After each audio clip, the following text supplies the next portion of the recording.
Ang ginumana kaninyo, ang pagsangyaw sa santos nga ebanghelyo, sumala ni San Marcos.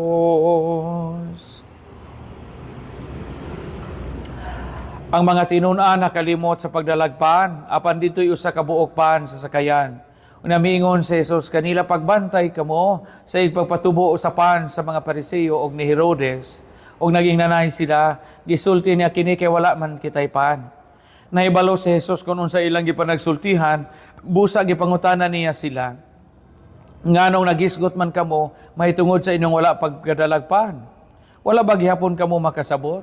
Bugo ba na bagayod kamo kaayo? May mga mata man unta kamo, dili ba kamo makakita? May mga dunggan man unta kamo, dili ba kamo makadungog?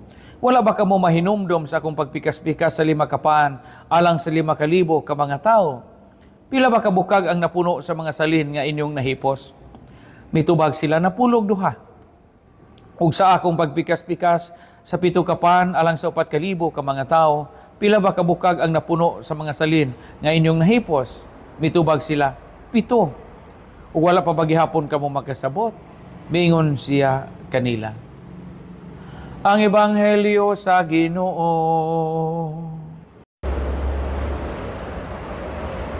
Malipayong adlaw kaninyong tanan, adlaw karon nga Martes, Pebrero 17, ug atong timbayaon ang atong igsoon nga pari, ang kasamtangan Cura Parroco sa San Nicolas de Tolentino Parish sa Dimiao, Bohol. Akong classmate kaniadto kauban sa formation sa seminaryo, Father Richard Calapan.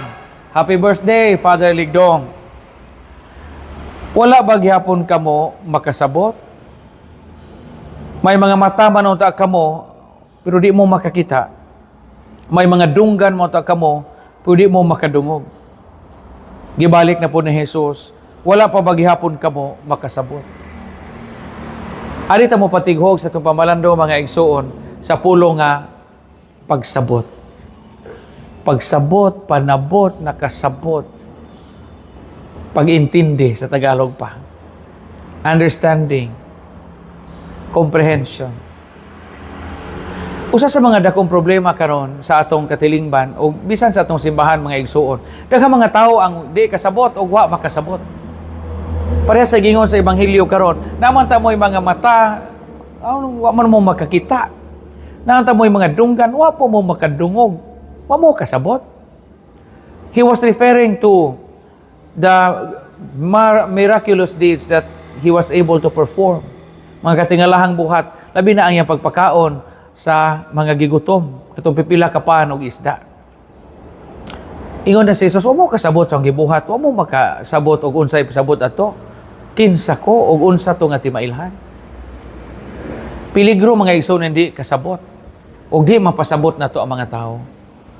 Kay kabaw mo daghan kaayo nga mamalhin og relihiyon, no? Gikan sa tinuod nga relihiyon nga Katoliko, Kristiyano, daghan kaayo ang mamalhin mobiya sa Katoliko Kristiyano, dili tungod kay nahiubos sila sa pari, dili tungod kay daghag bayronon o daghag tampuhon, dili tungod kay gika silo nila ang presidente sa kapilya. No, namalhin lang sila lang relihiyon simply because they do not have a full grasp and a full understanding of the Catholic faith. Mo bitaw kisa may kasagarang mamalhin diya sa pangaparokya o sa lungsod, kinsa may dali makabig sa laing tinuuhan, ang mga tawo nga wa kayo makasabot, ang mga tawo nga kuwang og panabot, ang mga tawo nga way kahigayunan nga makasabot sila sa mga pagtulunan. Anhaon lagamay ang pastor, anhaon lagamay unya inon nga basahag usa ka passage diha nga sa dinhi mo kaog karne, wa na. Balhin na dito laing relihiyon. Anhaon nagkasa pagkita og verse nga gasimba kamo sa mga Dios-Dios, pagkauma gibalibag nagsanto ninyo, gilabay nagbirhen, gilabay nagimahin sa mga santos kay lagi patutuo og idolatry. Ha? Kuwang magpagsabot. Ang uban di mohatag og kolekta, di mohatag og pamisa, di mohatag supot sa simbahan nga naman. Pare ray na dato ana. Kuwang sa pagsabot. O wa makasabot. Importante og mahinungdanon mga igsuon, makasabot kita sa atong pagtulunan. Makasabot kita sa atong panimbahan. o makasabot kita sa mga doktrina sa atong pagtuo. Ingon bitaw Ginoong Kristo karon wa ba gyapon mo kasabot.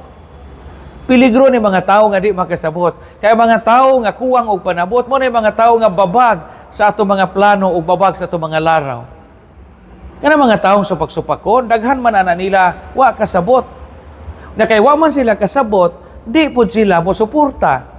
Na kay di man sila mo suporta o di pud sila mo bulig, sa may mahitabo mahimo silang cause and source of division sa kapundok. Ay wa man kasabot. Mao nga appeal sa ministry sa simbahan, mga igsuon, mga katawhan sa Dios ang paghatag og kahigayunan nga makasabot ang ato nga mga kaigsuonan sakop sa atong pundok aron malig-on ang ilang pagtuo. Kay ingon ang Ginoong Kristo karon wa gyapon mo makasabot. Kung ako dako kay ko pagtan-aw, taas kay ko pagtan-aw sa ministry ni Father Darwin. Tinabangan nilang Brad Paul San Pablo Alima, Brad Caloy Aboyabor, Nino Mahirano, Willie Palania, usa pa may uban. Uban nga mga nindot kaayo nga apostolado sa CFD. Kaangay gani nga kada parokya, kada lungsod, magtukod sa chapter sa Catholic Faith Defenders. Kaya importante nang makasabot na ato mga tao sa ato mga doktrina o pagtulunan. Kaya daghang mga tao rong di kasabot, di gani kasabot og magunsa nganong magmisa.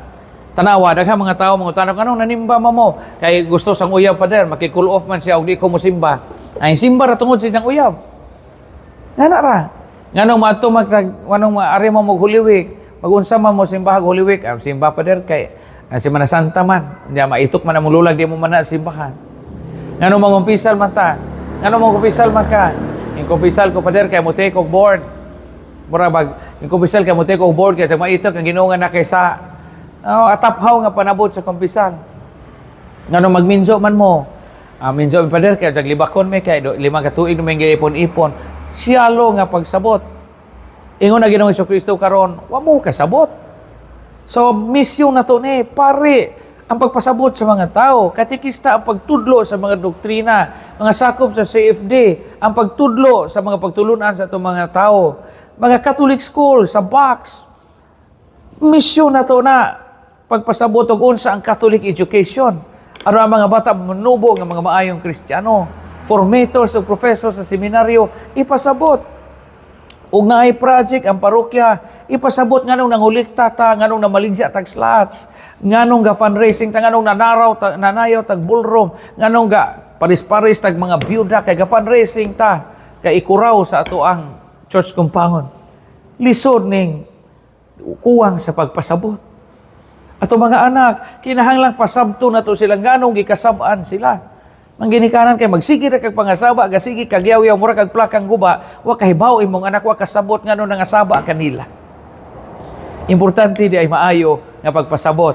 Apili sa mission of teaching and mission of preaching, pagpasabot.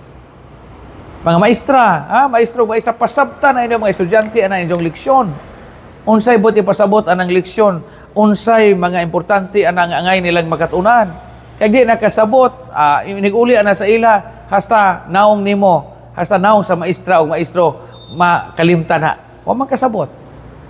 Lisod ang kinabuhi o why pagpasabot. O lisod ang kinabuhi, kundi usab kita, makasabot o musabot.